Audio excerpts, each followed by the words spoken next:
রব্বুল আলামিন একদিন তাদেরকে মৃত্যুদান করবেন। মৃত্যু হবে আমার ভাইরা, আমার বন্ধুগণ, যারা কাফের সম্প্রদায় রয়েছে মৃত্যুকে ভয় করে মৃত্যু হবে।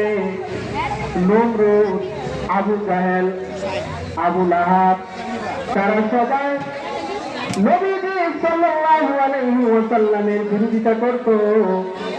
তবে যখন তাদের সামনে মৃত্যুর কথা বলা হতো তারা বলতো যে হ্যাঁ, আমাদের মৃত্যু হবে। মৃত্যু থেকে কেউ বাঁচতে পারবে না। এজন্য ভাইরা, আমার বন্ধুগণ, মৃত্যু যেহেতু হবে, তাহলে দুনিয়ার জমিন থেকে আমার আপনার বলেন তো কিছু আমল করার দরকার আছে, যেহেতু আবার চলে যাইতে হবে। এজন্য